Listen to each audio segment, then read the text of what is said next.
तो मैं अपने नाना और नानी जी को भावपूर्ण श्रद्धांजलि अर्पित करता हूँ।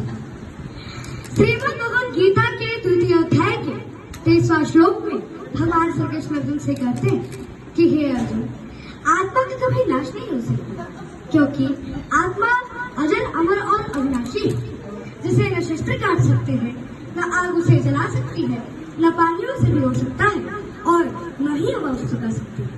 अतः हे पार्थ, यह आत्मा तो एक ऐसा जीव है जो कि व्यक्ति के कर्म फल के अनुसार एक शरीर से दूसरे शरीर में भटकता रहता है। नयनम छिन्नन्ति शस्त्राणि, नयनम दहति पावकः, न चैनम कलद्धन्त्यापो, न शोष्यति मारुतः। अर्थात आत्मा को न शस्त्र काट सकते हैं, न आग उसे जला सकती है, न पानी उसे भिगो सकता है और न ही हवा उसे सुखा सकती है। Weapons cannot shoot a soul, nor can fire burn it. Water cannot wet it, and nor can wind dry it. सनातनी धर्म में शास्त्र यह कहते हैं कि यह आत्मा एक शरीर को धारण करता है और फिर जन्म मरण का चक्र अनवरत ही चलता रहता है। अतः हे पार्थ, एक डरा हुआ कायर व्यक्ति अपने जीवन में सैकड़ों बार मरता है, जबकि एक निडर या धीर पुरुष या व्यक्ति अपने जीवन में मृत्यु के रहस्य को जानने वाला केवल एक बार ही अपनी मृत्यु का आनंद लेता है, केवल एक बार ही अपनी मृत्यु का आनंद लेता है। और जैसा कि भूतपूर्व प्रधानमंत्री श्री अटल बिहारी वाजपेयी जी ने अपने काव्य संग्रह मेरी 51 कविताओं में स्पष्ट रूप से लिखा है कि हे ईश्वर, मुझे इतनी शक्ति देना कि मैं अंतिम दस्तक पर मैं स्वयं उठकर कपाट खोलूं और अपने मृत्यु का आलिंगन करूं और अपने मृत्यु का आलिंगन करूं। योग योगेश्वर भगवान श्री कृष्ण ने गीता का ज्ञान देते हुए मृत्यु को परिधान परिवर्तन की संज्ञा दी। जैसे कि हम प्रतिदिन स्नान करके नए वस्त्र पहनकर प्रसन्न होते हैं, वैसे ही उस जीवात्मा के पूर्व कर्मों के आधार पर मिलने वाले नए शरीर व साधन की प्राप्ति के लिए हमें शोक नहीं करना चाहिए। अब इन नए साधन की प्राप्ति के लिए हमें प्रसन्न होना चाहिए। भगवान श्री कृष्ण ने मृत्यु से ऊपर उठने की प्रेरणा दी। जैसा कि अथर्ववेद में ताम मृत्युरम दयता मां प्रतिष्ठा, मतलब कि मृत्यु तेरी रक्षा करे और तू समय से पहले न मरे। और फिर उत्तम मृत्यु और पेपर कहकर भगवान ने संदेश दिया है कि हे जीवात्मा, मैं तुझे मृत्यु से ऊपर उठाता हूँ। मृत्यु और महापुरुष को दे, अर्थात हे मृत्यु, तू पुरुष को समय से पहले मत मार। गीता में भगवान श्री कृष्ण ने अर्जुन से कहा है कि हे पार्थ, तेरे नारी के इस मनुष्य के शरीर में जैसे बालपन, जवानी और वृद्धावस्था की प्राप्ति होती है, वैसे ही देहांतर की भी प्राप्ति होती है।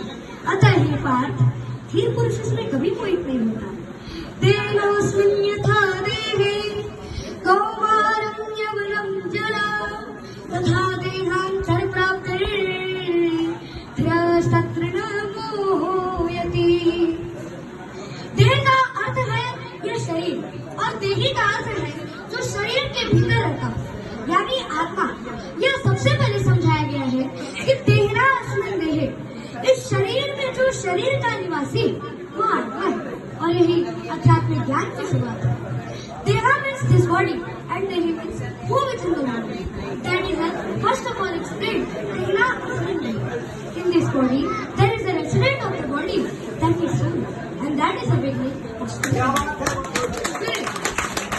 भगवान श्री कृष्ण से कहते हैं कि हे अर्जुन, भाषा शिजिर्णा नियथा विहाय नवानि गृह्णा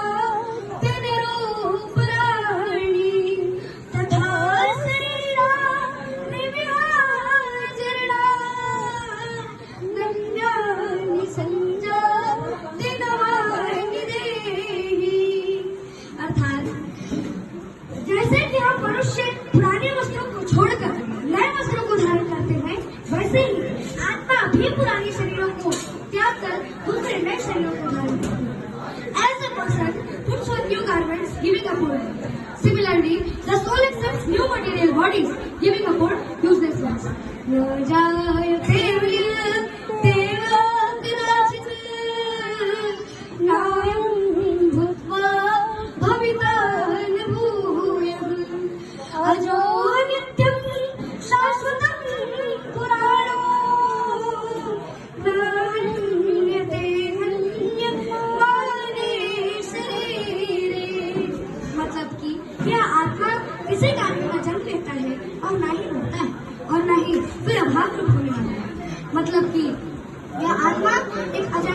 नित्य शाश्वत और बोलता है, मतलब कि शरीर के नाश होने पर भी इसका नाश नहीं होता।